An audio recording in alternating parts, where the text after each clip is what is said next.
Parating na ang bagong yugto ng Encantadia Chronicles Sangre. Mas kaabang-abang kung paano magta-transform sa kanilang warrior costumes ang mga bagong tagapangalaga ng Brilyante. Sa pasilip, hawak na rin ito ng mga sangre. Pero isa sa mga bagong karakter na aabangan ang gagampanan at acting debut ni SB19 Justin De Dios. Magiging katuwang kaya siya ng mga sangre? Another new!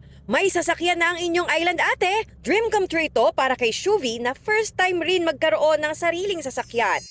Bagong ayuda from Azralf? Sabi nga sa kanta, kasalanan bang mahulog?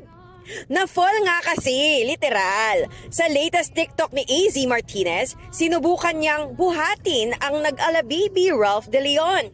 Pero ang buhat ng entry na ito, ang kilig ng fans ng Azralf. Malapit na siya sa atin!